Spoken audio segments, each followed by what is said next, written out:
Quel genre de marin êtes-vous ? Psaume 107, versets 23 et verset 24.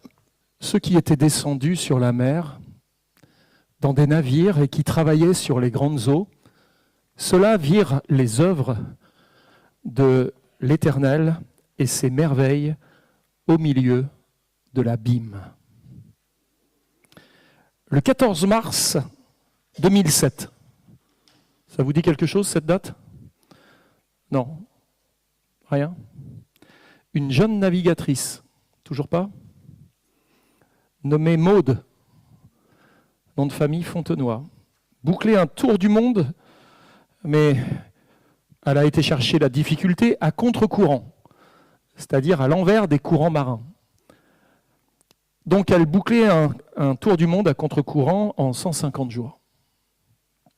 N'échappant pas aux difficultés que représente un tel défi, elle fut, durant sa traversée, confrontée aux flots impétueux de la mer qui se dressaient devant elle, avec des creux de 10 à 12 mètres. C'est impressionnant, hein ? 10 à 12 mètres, c'est la hauteur d'une maison.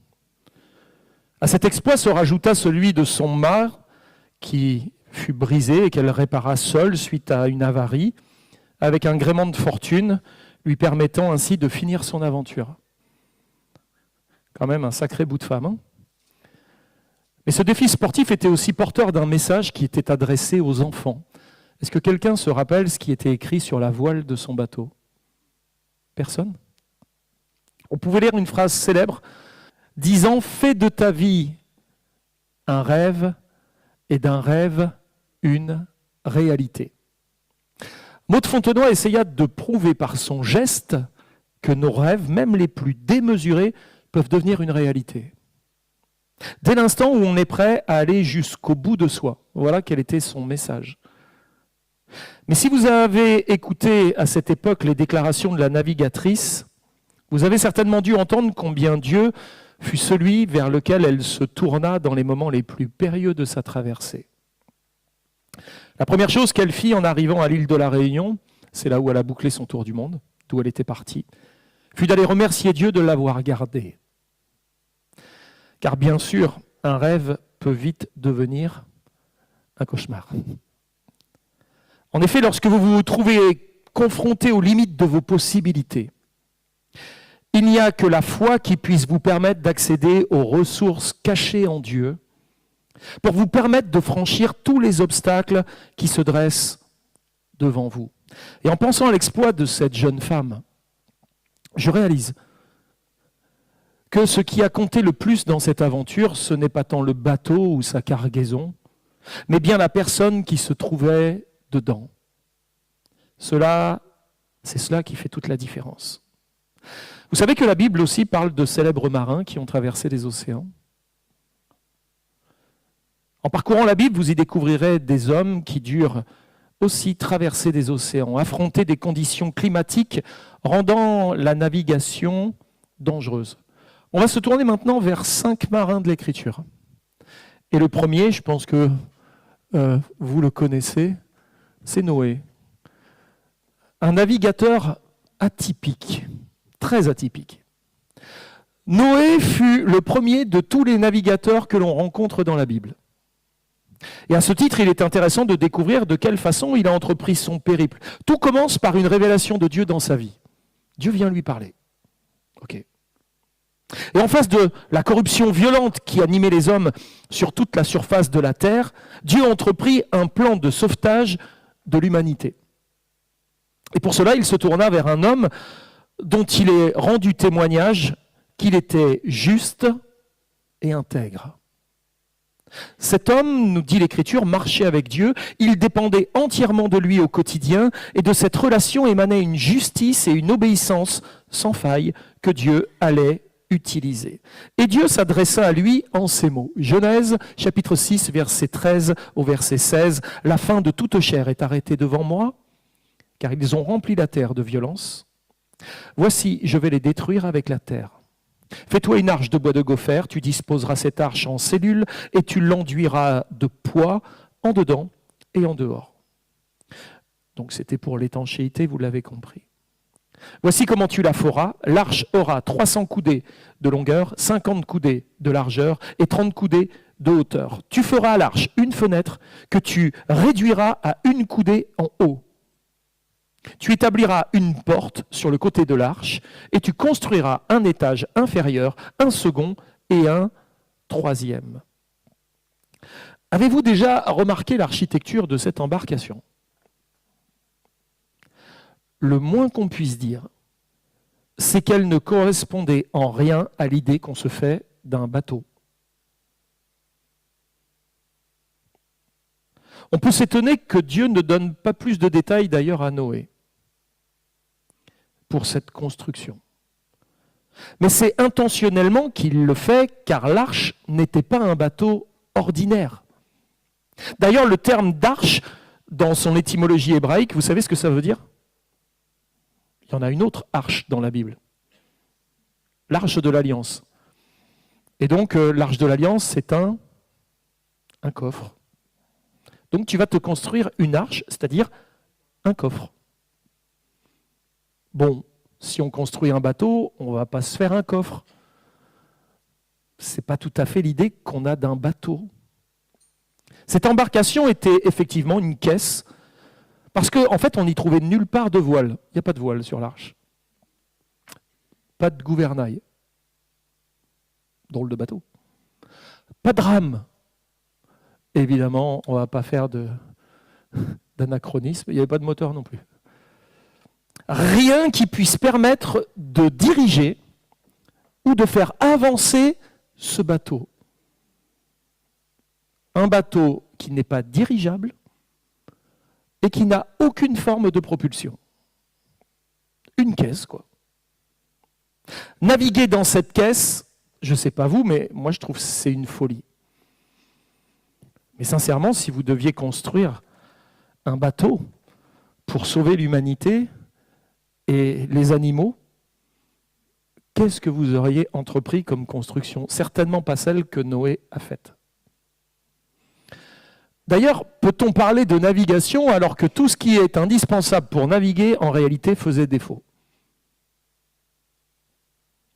Naviguer ne signifie pas seulement flotter, mais aussi conduire et diriger. Et Dieu ne voulait pas que Noé navigue. Il ne fallait pas qu'il navigue. Il l'appelait seulement à entrer dans cette caisse et à lui laisser prendre toutes les choses en main. C'est Dieu qui voulait prendre les choses en main. Rien ne devait lui permettre de se raccrocher à ses instincts charnels, à prendre des directions par lui-même. Dieu alla jusqu'à priver l'arche de la moindre ouverture, si ce n'est qu'une petite fenêtre d'une dimension ridicule comparée à celle du navire. Et pendant 40 jours, cette fenêtre resta fermée, laissant tous les occupants de l'arche dans une totale dépendance de Dieu. Ils ne voyaient rien de ce qui était à l'extérieur. Rien. Dans une totale dépendance de Dieu, car ils n'avaient plus aucun repère avec le monde extérieur. Je ne sais pas vous, mais je pense que certains feraient des belles crises d'angoisse. Non ? Ah non, mais moi, dans les ascenseurs, c'est déjà dur, pasteur. Alors là, non. Ce serait trop compliqué. Alors la question que je vous pose ce matin, c'est: vous arrive-t-il parfois de sentir que votre âme se trouve à l'intérieur d'une caisse ? Beaucoup de personnes sont les capitaines de leur vie. Elles se sont fabriquées des voiles, des rames, un gouvernail, et se sont entourées de toutes sortes d'instruments de navigation pour se diriger et se conduire elles-mêmes. D'autres s'équipent de moteurs puissants pour pouvoir gagner du temps. Mais combien, au bout de leur voyage et de leur traversée, ne peuvent faire que le constat d'une errance, d'une vie dont le fruit n'est que la vanité. Tandis que d'autres ont connu un naufrage et se sont échoués, finissant brisés et même anéantis. Notre arche n'est pas faite pour être équipée de toutes ces choses qui servent à la diriger. D'ailleurs, il y a un prophète dans l'Écriture, dans l'Ancien Testament, un prophète que j'aime beaucoup, qui s'appelle Jérémie. Le prophète Jérémie a dit dans Jérémie 10, 23, « Je le sais, ô Éternel, je le sais. La voix de l'homme n'est pas en son pouvoir, Ce n'est pas à l'homme quand il marche à diriger ses pas, pas plus quand il navigue. Ce n'est pas à nous de diriger les choses, de conduire les choses. Alors bien sûr, il est une leçon spirituelle à retenir. Lorsque nous tentons de contrôler notre vie, nous perdons le privilège de voir Dieu nous conduire. Tandis que lorsque nous acceptons de nous abandonner pleinement à Dieu, il nous guide et nous dirige dans les voies les meilleures pour nous. Dans l'évangile de Luc, au chapitre 17 et au verset 33, Jésus va dire « Celui qui cherchera à sauver sa vie, celui-là la perdra. Mais celui qui la perdra, il la retrouvera. » Bon, il faut s'asseoir et réfléchir. Mais pas que réfléchir. À un moment donné, il faut aussi agir. L'apôtre Jacques nous a avertis dans son épître, au chapitre 3, versets 4 et 5, « Voici, de même que les navires qui sont si grands et que poussent des vents impétueux sont dirigés par un très petit gouvernail au gré du pilote, de même la langue est un petit membre, elle se vante de grandes choses. Voyez comme un petit feu peut embraser une grande forêt. » Tiens, a priori, on est équipé d'un gouvernail, d'un tout petit gouvernail qui dirige beaucoup de choses. Aussi petite soit-elle, la langue peut prendre le contrôle du corps entier. Est-ce que vous vous étiez mis dans l'esprit que votre langue est en train de vous diriger? Combien de fois on a dit des choses avec nos langues qui nous ont amenés à nous engager et après on se dit « Oh, j'aurais dû me taire ». Ah ben maintenant, il va falloir que tout le reste suive. Il faut que derrière les mots suivent les actes. Elles se vantent de grandes choses, comme une étincelle peut incendier une forêt. Une petite chose comme la langue peut produire de grands troubles. Faites-vous la différence entre une personne qui se dirige grâce à sa langue et une autre qui se laisse conduire par Dieu. Dès le commencement, Noé s'abandonna entièrement à Dieu. On ne le voit pas en discussion. Ouais, non, mais tu me dis de construire une arche, mais tu as vu où j'habite? Il n'y a pas de mer, il n'y a rien ici. Là. Qu'est-ce que je vais construire un bateau là? Ça n'a pas de sens. Il aurait pu rentrer en discussion, avoir des explications. Quand même, la construction, elle n'est pas petite, quoi. Entreprendre une telle construction dans un endroit comme ça. D'ailleurs, tous ceux qui étaient autour de lui se moquaient de lui. Mais qu'est-ce qu'il est en train de faire? Il est devenu fou. Parfois, vouloir suivre Dieu nous amène un jugement sur nous-mêmes de folie. Les autres ne comprennent pas pourquoi nous agissons comme nous agissons. Dieu se sert des choses folles du monde pour confondre les sages, bien souvent. À aucun moment nous trouvons Noé dans une attitude de questionnement, d'étonnement, de rébellion ou de polémique devant tout ce que Dieu lui annonce et lui demande de faire. Au contraire, à plusieurs reprises, on peut lire que Noé avait une obéissance totale envers Dieu. Genèse chapitre 6, verset 22, c'est ce que fit Noé, il exécuta tout ce que Dieu lui avait ordonné. Noé fut, pour bien des raisons, un navigateur atypique.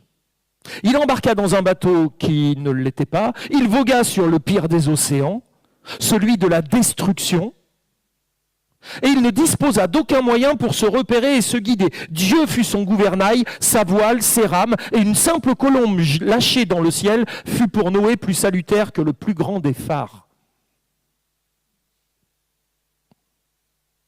Elle lui indiqua, cette petite colombe, la fin du voyage et l'arrivée au port tant attendu.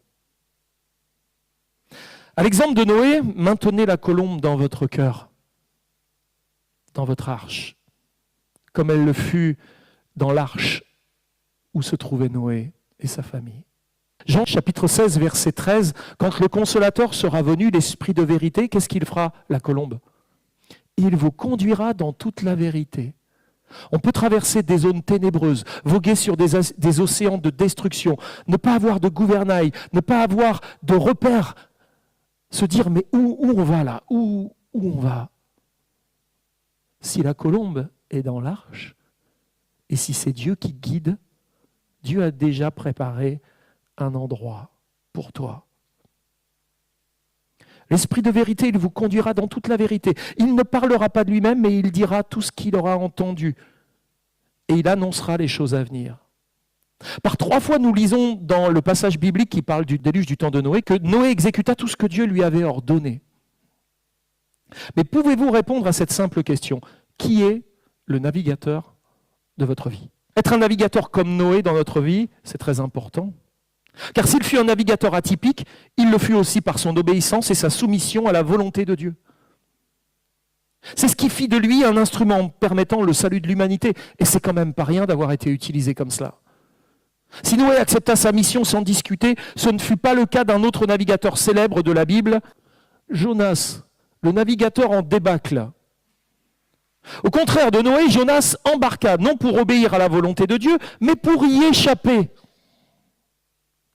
Jonas chapitre 1er, versets 2 et 3, « Lève-toi, va à Ninive la grande, et crie contre elle, car sa méchanceté est montée jusqu'à moi. » Et Jonas se leva pour s'enfuir à Tarsis, loin de la face de l'Éternel. Il descendit à Jaffo, il y trouva un navire qui allait à Tarsis, il paya le prix du transport et s'embarqua pour aller avec les passagers à Tarsis, loin de la face de l'Éternel.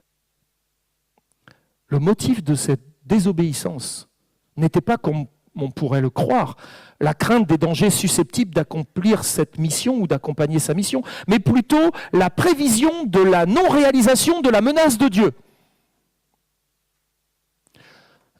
C'est quand même hallucinant.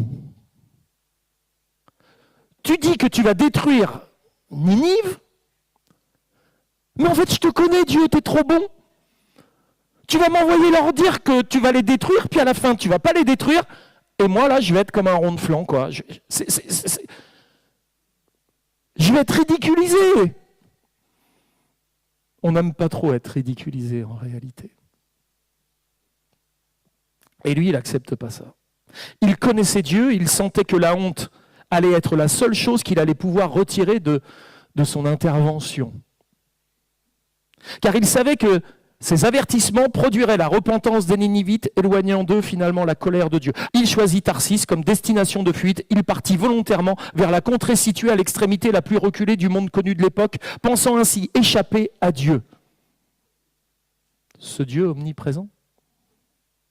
Dieu lui avait dit d'aller à l'Orient, mais il prit la résolution réfléchie d'aller aussi loin que possible à l'Occident. N'est-ce pas paradoxal et étonnant de voir que la connaissance de Jonas avait de Dieu l'a conduit à sortir de la volonté de Dieu plutôt que de l'aider à l'accomplir.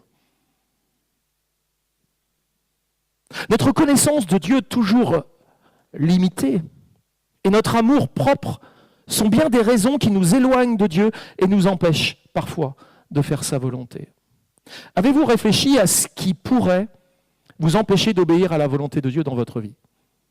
Qu'est-ce qui serait une excuse ou un événement qui vous amènerait à dire « Non mais là, Dieu, moi c'est non ». Vous y avez déjà réfléchi? Quelles sont les raisons qui peuvent nous pousser à fuir ce que Dieu veut pour nous? La volonté de Dieu pour nous, parfois, on a plus envie de la fuir que d'y rentrer, non? Sincèrement. Avec un peu d'expérience de vie chrétienne, comme je pense vous avez tous pour la plupart. Parfois, la volonté de Dieu, on a juste envie de dire non, non, non, non, non, non, non, non, non, non, non, non. Tout, mais pas ça. Pour certains, leur connaissance limitée de Dieu viendra se cumuler à une mauvaise estime de soi, à la peur, à l'entêtement, ou comme Jonas, à une forme d'égocentrisme qui l'empêcha de renoncer à lui-même. Dans tous ces cas énumérés, vous constaterez que les regards ne sont pas tournés vers le Seigneur, mais vers nous-mêmes. Jonas préféra maintenir son bien-être dans la fuite plutôt que de risquer l'humiliation devant les Ninivites. Le problème, c'est que la fuite coûte toujours. Et s'il y a un prix à payer pour accomplir la volonté de Dieu, il y en a aussi un lorsque l'on veut la fuir. Et Jonas paya le prix de son voyage, bien au-delà de celui d'un simple billet qu'il dut acquérir pour monter dans le bateau. Bien vite, une tempête dont Dieu était l'auteur s'éleva sur la mer, les vagues montèrent, l'eau s'éleva et entraîna certaines réactions au milieu des hommes qui se trouvaient à bord du navire. La peur poussait les marins à implorer leur Dieu et à jeter dans la mer les objets qui étaient inutiles sur le navire, inutiles à la navigation, afin de rendre le bateau plus léger et plus manœuvrable. Et pendant ce temps, on pouvait observer une autre réaction bien surprenante, celle de Jonas qui lui descendit dans la cale et il s'endort. Il se met dans la cale parce que c'est l'endroit qui bouge le moins dans la tempête. Il n'est pas bête, hein, Jonas. N'est-ce pas étrange de voir sa réaction? Au contraire, les marins qui cherchaient la raison de leurs difficultés en invoquant leur Dieu, Jonas, le prophète de Dieu, de son côté, ne chercha à aucun moment à s'adresser à l'Éternel. Ben non, la bonne blague, il est en train de le fuir. Car il savait très bien que c'était à cause de lui que Dieu avait fait lever cette tempête. Pourquoi prier alors qu'on est prêt à lâcher le morceau? Nos résistances en face de la volonté de Dieu le poussera toujours à se placer en travers de notre route. Pourquoi? Parce qu'il nous aime et ne nous abandonne jamais à nos inconséquences. Jonas était la cause de toutes les difficultés qui s'abattaient sur le bateau. Son comportement, sa réaction et ses décisions avaient engendré toutes les circonstances qui s'opposaient à eux. Il savait très bien que toutes ces choses qui arrivaient étaient par sa faute, au point qu'il déclara aux hommes d'équipage: prenez-moi et jetez-moi dans la mer. Et la mer se calmera envers vous. Car je sais que c'est moi qui attire sur vous cette grande tempête. Jonas était loin de savoir que chaque mètre qu'il faisait dans le sens opposé de la volonté de Dieu ne faisait que le précipiter vers une ruine, une débâcle qui lui permettrait, dans le fond, de revenir vers son Dieu. La nature humaine réclame souvent d'arriver à certaines limites pour accepter de se courber devant Dieu. Jusqu'où nous résistons parfois à Dieu avant d'accepter de se courber devant lui et d'accepter sa volonté.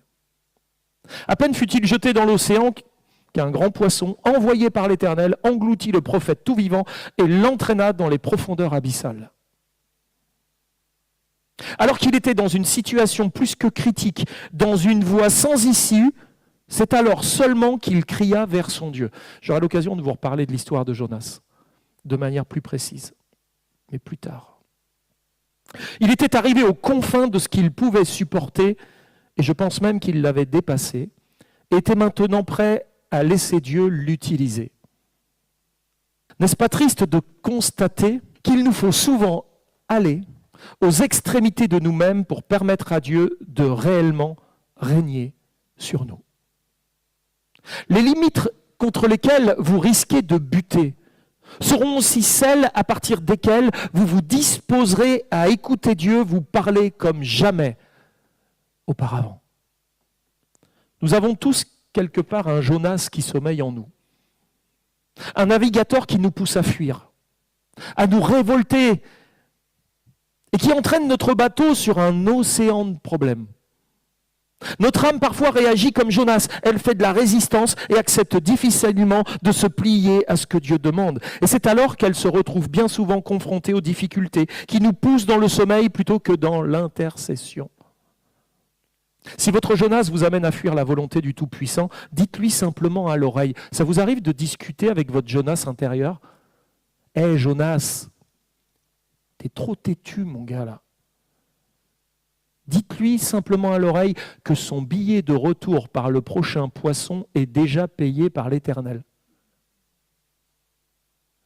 Lâche l'affaire, Jonas. Il va te bloquer. Il a déjà payé le retour. Bon, ça ne va pas être aussi confortable que l'aller. Dans la Bible, nous trouvons un autre navigateur. Celui-là fut sans nul doute plus aguerri et plus professionnel de tous ceux que nous pouvons rencontrer en parcourant les pages de notre Bible. Pierre, le navigateur chevronné. Sacré navigateur, lui. Pierre était un marin expérimenté. Son métier de pêcheur l'avait amené à connaître à la fois l'art de la navigation et les dangers auxquels elle était confrontée. On peut dire que sur un bateau, Pierre était dans son élément. Il maîtrisait les choses par des années de pratique et par un réel professionnalisme. Lui, là, c'était « je suis capable ». Avec un tel navigateur à bord, pas de souci à se faire. Les gars, on a un pro avec nous. Tout va bien. Détendez-vous. Dans l'évangile de Marc, chapitre 14, verset 24, nous le trouvons avec un autre apôtre au milieu de la mer, aux prises au vent contraire qui agitait leur embarcation. Jusque-là, rien de bien original pour un navigateur chevronné comme Pierre. Il avait déjà essuyé des tempêtes. Rien qui puisse le troubler ou l'empêcher de maîtriser la situation. Et vous, aimez-vous maîtriser les choses? Ou plus précisément, que ressentez-vous lorsque les choses vous échappent et que vous perdez le contrôle? quelle attitude vous avez? C'est cette expérience que le grand professionnel de la mer allait vivre. Il allait connaître une véritable perte de contrôle. Versets 25 à 28, à la 4e veille de la nuit, Jésus alla vers eux, marchant sur la mer. Quand les disciples le virent marcher sur la mer, ils furent troublés et dirent « C'est un fantôme !» Et dans leur frayeur, ils poussèrent des cris. Jésus leur dit aussitôt « Rassurez-vous, c'est moi, n'ayez pas peur. » Pierre répondit « Seigneur, si c'est toi, ordonne que j'aille vers toi sur les eaux. » Si Pierre était dans son élément sur le bateau, quelle allait être sa réaction en dehors du bateau? La demande de Pierre était sans nul doute le résultat d'un esprit vif et plein d'ardeur. Avait-il bien réfléchi avant de formuler une telle requête?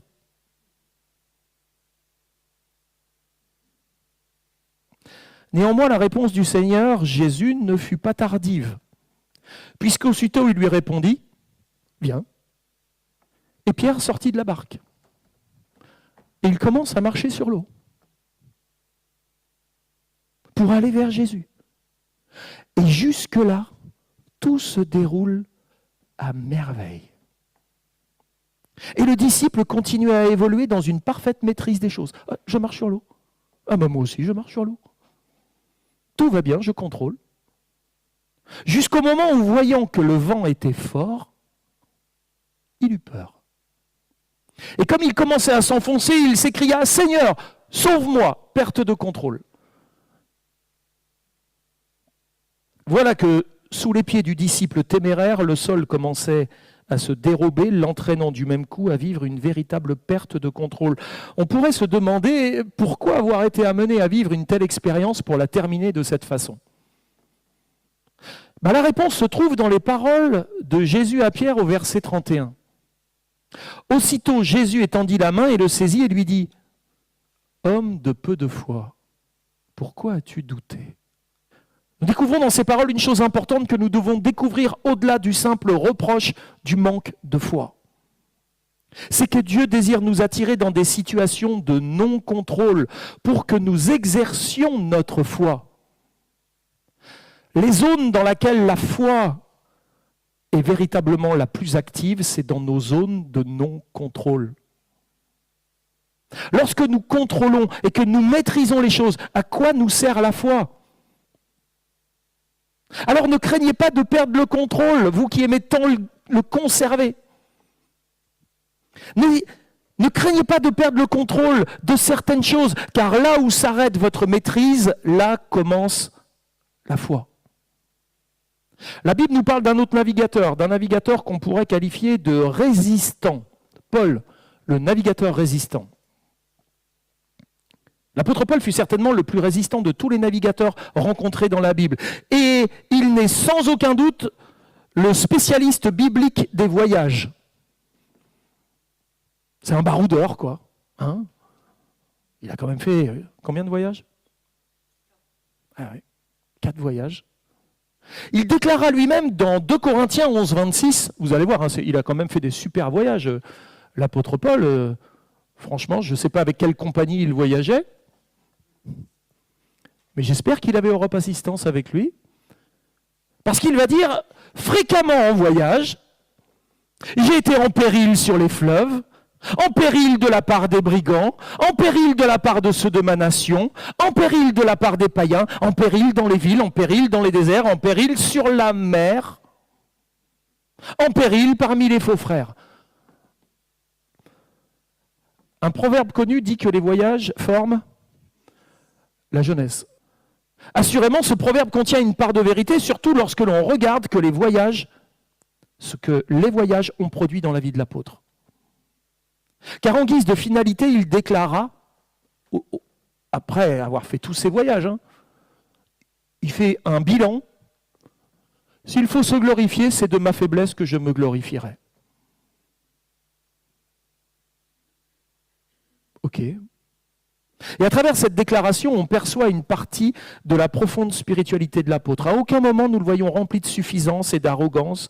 j'ai de l'expérience, j'ai vécu ça, j'ai rencontré tels gens, j'ai fait telle chose, j'étais là, j'ai rencontré, j'ai construit des églises. Non, non. Si je dois me glorifier de quelque chose, c'est de ma grande faiblesse et uniquement de ma grande faiblesse. Au contraire, il a découvert par les expériences qu'il a traversées que sa faiblesse, loin d'être un handicap, était au contraire le meilleur moyen de glorifier Dieu au travers de sa vie. Il traversa ainsi tous les périls, tous les dangers, énumérant une collection que personne n'en vit vraiment. Comme navigateur, il fut bien souvent éprouvé, car pas toujours épargné. Traversant nombre de tempêtes, il déclara dans Corinthiens 11, 25, « 3 fois j'ai fait naufrage ». Et vous, combien de fois avez-vous fait naufrage? Combien de naufrages?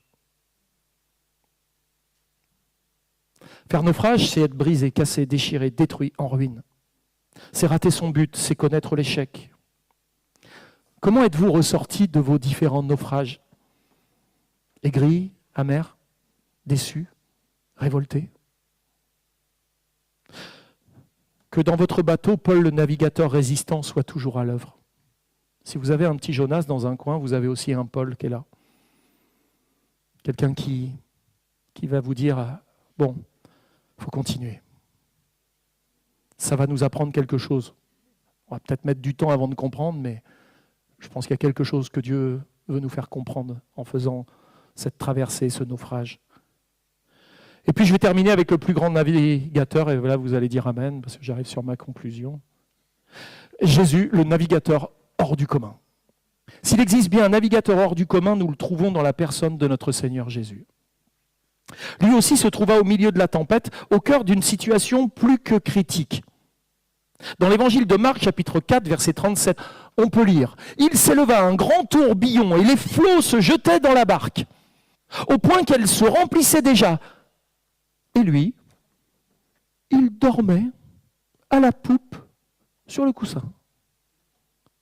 Ils le réveillèrent et lui dirent « Maître, maître, ne t'inquiètes-tu pas de ce que nous périssons ?» S'étant réveillé, il menaça le vent et dit à la mer « Silence, tais-toi. » Et le vent cessa et il y eut un grand calme. Puis il leur dit « Pourquoi avez-vous si peur ? Comment n'avez-vous point de foi ?» Ils furent saisis d'une grande frayeur et se dirent les uns aux autres « Quel est donc ce marin-là? Quel est donc celui-ci à qui obéissent même le vent et la mer ?» Dites-moi, quel est le navigateur capable par une seule parole de calmer la tempête en menaçant le vent et en lui ordonnant de se taire? Quand on se prend un coup de Mistral, sortez dehors et ordonnez au vent de se taire, et on en reparle. Qui est ce navigateur? Christ est le navigateur que chacun d'entre nous voudrait avoir dans son bateau.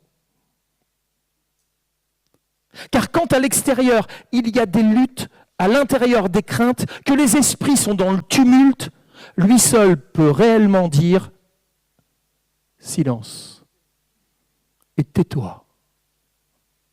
Et de l'autre côté, dire « Paix et soyez tranquilles ». Et immédiatement, un grand calme s'installa. Alors comme le dit le psalmiste, ceux qui étaient descendus dans des navires et qui travaillaient sur les grandes eaux, ceux-là virent les œuvres de l'Éternel et ses merveilles au milieu de l'abîme. C'est au milieu de l'océan que l'on découvre les merveilles de Dieu et non restant amarrés au port. Nos vies sont bien souvent comme des navires traversant l'océan de l'existence, un océan qui parfois se déchaîne et devient menaçant. Quelle importance alors d'avoir un bon navigateur sur votre bateau? Car en réalité, le plus important, ce n'est pas le bateau, mais le navigateur. Alors pour faire de votre vie un rêve et de votre rêve une réalité, occupez-vous bien de savoir quel est le navigateur que vous transportez à l'intérieur de votre navire. Et si vous craignez le moindre nuage menaçant qui s'avance vers vous, Retenez cette parole du livre de Deutéronome, chapitre 33, au verset 26. Israël, aucun Dieu ne ressemble à ton Dieu. Avec puissance, il vient à ton aide en traversant le ciel, à cheval sur les nuages. Avec Jésus dans mon bateau, je me ris de la tempête. Même si ça m'effraie, je sais qu'une parole de lui et le calme revient. Que cette parole soit prononcée dans ta vie ce matin. Louez l'Éternel, car il est bon. Louez l'Éternel, car il est bon. Louez l'Éternel, car il est bon. Ceux qu'il a délivrés, il les a rassemblés. Ils implorèrent Dieu et il les conduisit. Il a satisfait nos âmes altérées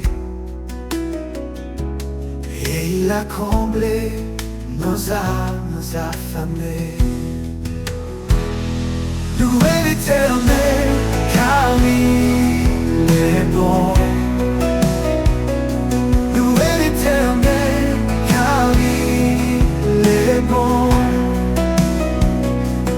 Louez l'Éternel, car il est bon.